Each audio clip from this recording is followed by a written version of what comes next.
Hey everyone, welcome back to AMTV. I'm Topher Morrison. So you've heard about this Hyperloop thing? Well, you're going to build it.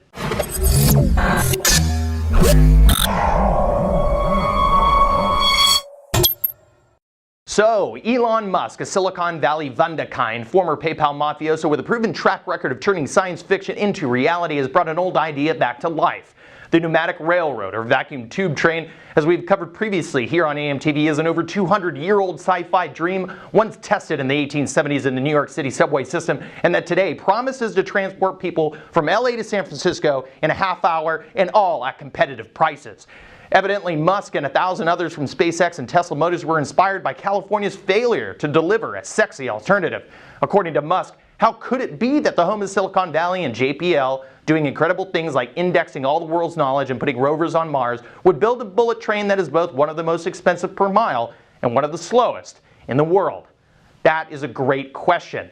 California taxpayers are very interested in the answer. Now, Gizmodo's Mario Aguilar, last week speaking with Daryl Oster, founder-in-chief of Colorado-based ET3, a company working on a similar revolutionary design, explained that their system could ultimately transport people from New York to Beijing in just a couple of hours, and all for $150 a pop.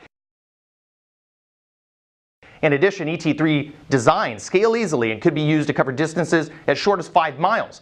California's $68.4 billion project, by comparison, delivers a paltry 164-mile-per-hour train and doesn't promise anything near to ET3, and according to Musk, he doesn't believe in using other people's money anyways. California taxpayers should be loath to find that the Hyperloop would cost just $6 to $7.5 billion, one-tenth the cost of California's state-sanctioned high-speed rail project. Yet to be fair, when high-speed rail was first proposed, it was only $33 billion, yet double that, and the Hyperloop still looks like a cheap bet. Musk told us to think about the Hyperloop as a cross between an air hockey table, a rail gun, and a Concorde jet.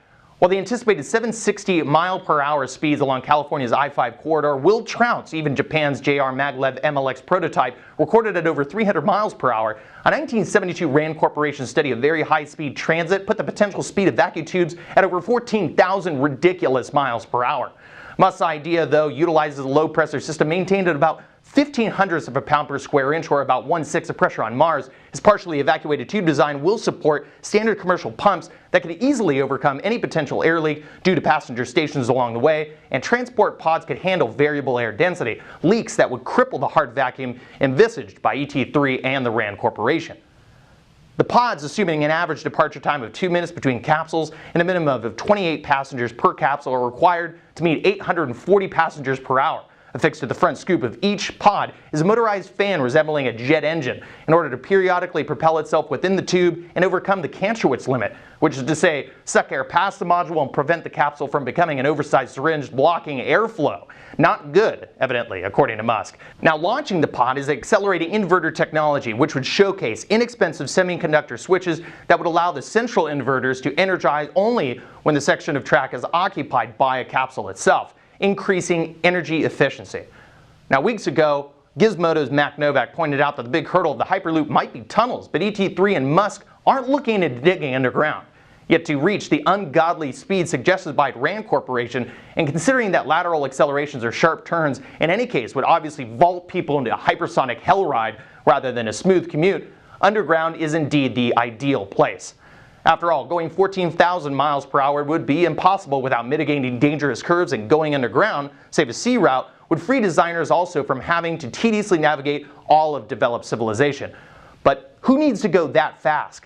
Musk would rather leave that arena to planes. And unfortunately, before humans travel at 18 times the speed of sound, innovations in tunneling technology would definitely need to be addressed. But according to ET3 and Musk, it's all ultimately cost prohibitive, and the difference between an eyesore and, frankly, just not happening at all.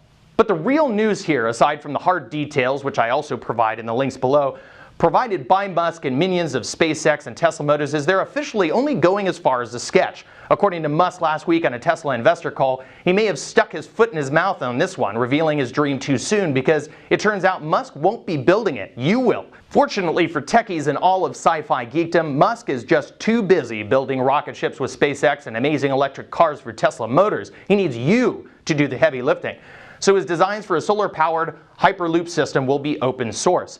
This philosophy of spontaneous coordination, once used in the bowels of DARPA to create file transfer protocols and the internet itself, has brought us countless innovations in industries as disparate as software and medicine. The model will open up universal access, a free license if you will, to the Hyperloop's design revealed yesterday, and offers the opportunity for universal collaboration and redistribution of that designer blueprint, including subsequent improvements to it by anyone. Now, considering new constructive innovations like adjustable pylons to elevate the vacuum tubes themselves, planning for earthquakes in California, implementing air bearings rather than expensive maglev technology, addressing potential security risks like terrorism, and other technical issues like, mass transit safety at Mach speeds, perhaps 7 billion heads is better than one Elon Musk, and considering the obstacles, both physical and technological, they'll need every Imagineer they can find to keep this dream on track.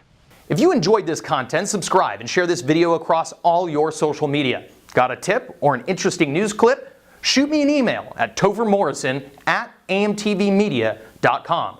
For more bonus material, follow me on Twitter @AMTVNews and like me on Facebook @TheRealTopher Find my sourced work and more videos like these at amtvmedia.com. Keep us independent.